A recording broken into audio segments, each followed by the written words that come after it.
देखो इस क्वेश्चन में क्या करना है, इसको फैक्टराइज करना है, ठीक है। हिंदी में फैक्टराइज को हम कहते हैं गुणनखंड, गुणनखंड,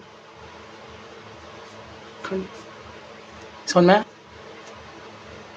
फैक्टराइज का मतलब क्या होता है, एक कॉम्प्लेक्स सी चीज़ को या एक बड़ी सी चीज़ को टुकड़ों में तोड़ देना,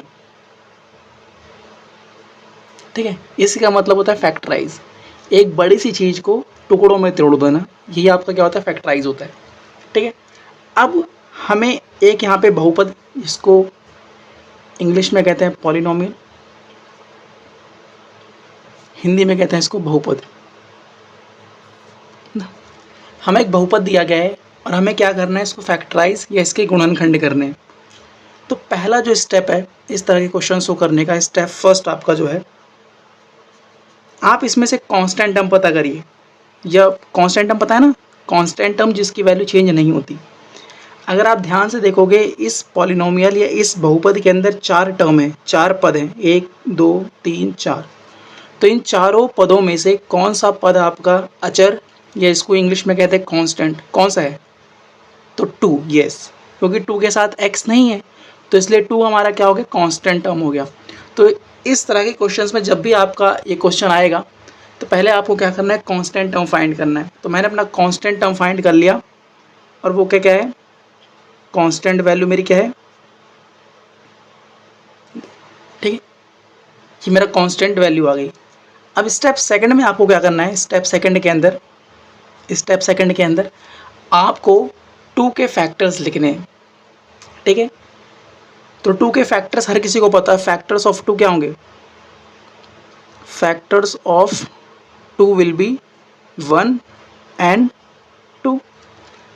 फैक्टर्स का मतलब क्या होता है, जैसे मान लो अगर मैं आपको एक नंबर देता हूँ 10, मैं आपसे पूछता हूँ कि आप मुझे 10 के फैक्टर्स बताइए, या इंग्लिश में कहते हैं, हिंदी में कहते हैं 10 के गुणनखंड बताइए। तो आपको ऐसे नंबर्स बताने हैं जो कि 10 को डिवाइड करते हैं। तो 1 2 5 10, these are the factors of 10। या आप हिंदी में कह सकते हो कि 1 2 5 10 ये सारे के सारे गुणनखंड हैं किसके, 10 के, ठीक है। तो उसी तरह से सबसे पहले मैंने अपना क्या किया, अचर राशि या कांस्टेंट टर्म फाइंड किया, फिर मैंने उस कांस्टेंट टर्म के फैक्टर्स लिख लिए, उस कांस्टेंट टर्म के मैंने क्या, गुणनखंड लिख लिए। अब स्टेप 3 में आपको क्या करना है, स्टेप 3 के अंदर आपको एक एक करके इन गुणनखंडों को इस बहुपद में पुट करना है, ठीक है। जैसे मान लो मैं 1 को पहले पुट करता हूँ इस बहुपद में, तो जहाँ जहाँ x है वहाँ पे आपको मन रखना है, 1 का क्यूब माइनस 2 1 का स्क्वायर माइनस 1 प्लस का 2। तो 1 का क्यूब आ जाएगा 1 माइनस 2, क्योंकि 1 का स्क्वायर आएगा 1 और 1 को 2 से मल्टीप्लाई करोगे 2, माइनस 1 प्लस 2, आंसर कितना आ गया, 0।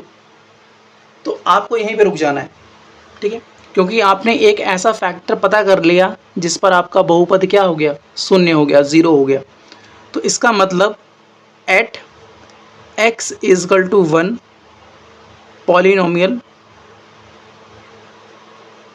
बिकम्स 0, ठीक है। x का मान 1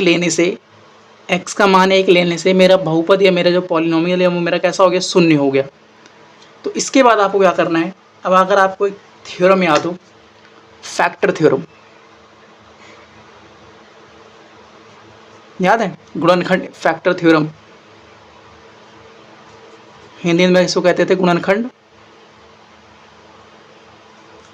प्रमेय। ये क्या कहता था, ये कहता था कि अगर आपको किसी बहुपद का शून्यक पता लग जाए, किसी पॉलिनोमियल का अगर आपको जीरोस पता लग जाए, तो आप उस पॉलिनोमियल के फैक्टर्स निकाल सकते हो। तो अगर x इजकल टू a किसी बहुपद या किसी पॉलिनोमियल का जीरो या शून्यक है, देन तब x माइनस a क्या होगा, is a factor of polynomial, ठीक है। तो अब फैक्टर थ्योरम कहता है कि अगर आपके पास एक पॉलिनोमियल px है और x इजकल टू a जो है इस पॉलिनोमियल का क्या है, शून्यक है, तो x माइनस ए क्या हो जाएगा, उस पॉलिनोमियल के लिए फैक्टर का काम करेगा, उस बहुपद के लिए गुणनखंड का काम करेगा। ठीक है, अब अगर आप ध्यान से देखो,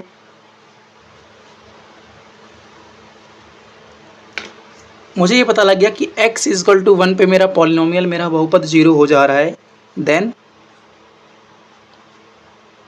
according to factor theorem, according to factor theorem x minus 1 is a factor of the polynomial. ठीक है, तो इसका मतलब जो हमें पॉलिनोमियल दिया गया था स्टार्टिंग के अंदर, ये वाला, इसका एक फैक्टर तो हमने निकाल लिया 0। ठीक है, अब बचे हुए दूसरे फैक्टर भी निकाल लेते हैं। तो इसका मतलब x cube minus 2x square minus x plus 2, इसका एक फैक्टर हमने निकाल लिया x माइनस 1। लेकिन इसके दूसरे फैक्टर भी आएंगे ना, वो यहाँ पे आएंगे।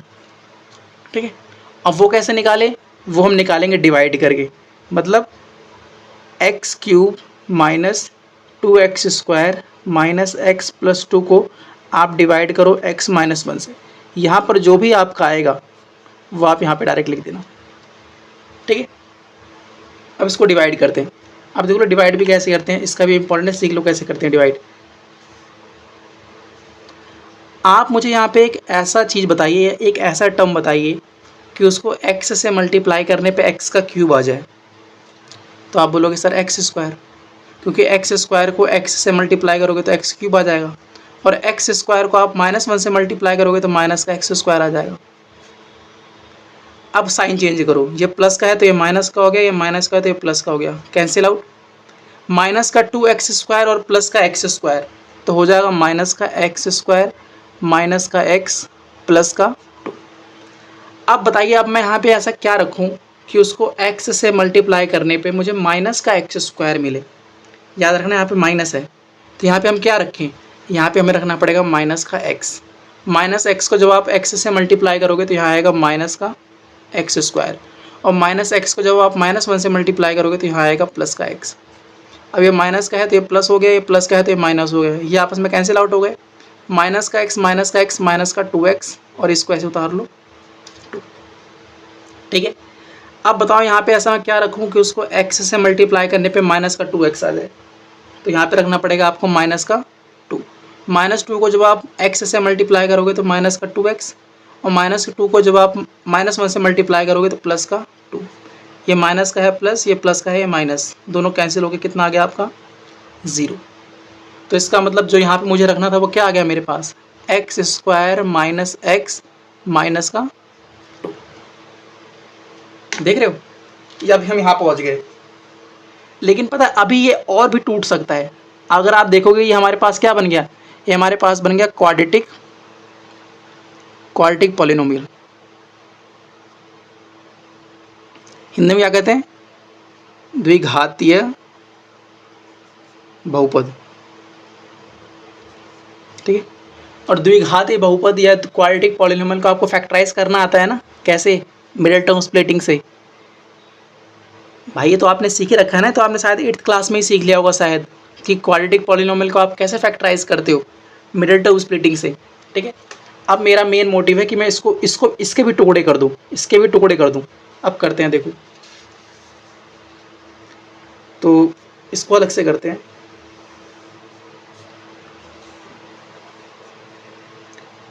X square minus x minus 2।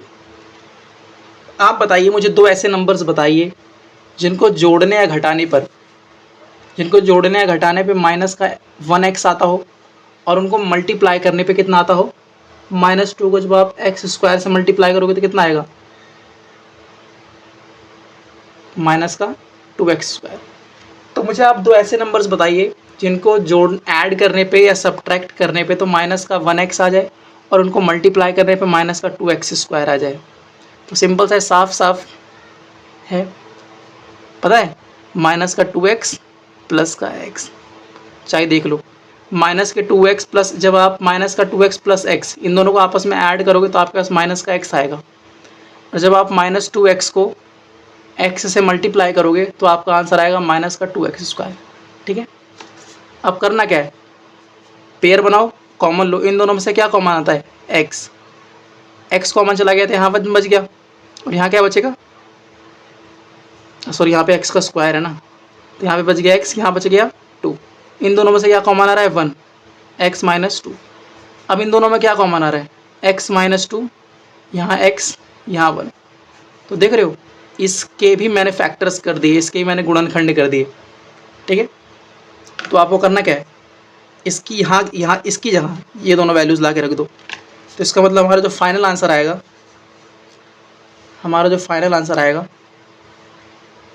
इसको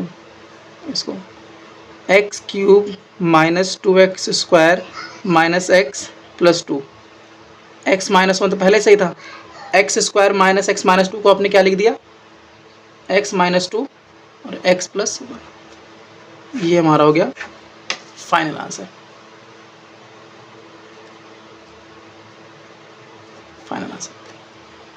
ठीक है, तो बस आपको यही करना था इस क्वेश्चन के अंदर।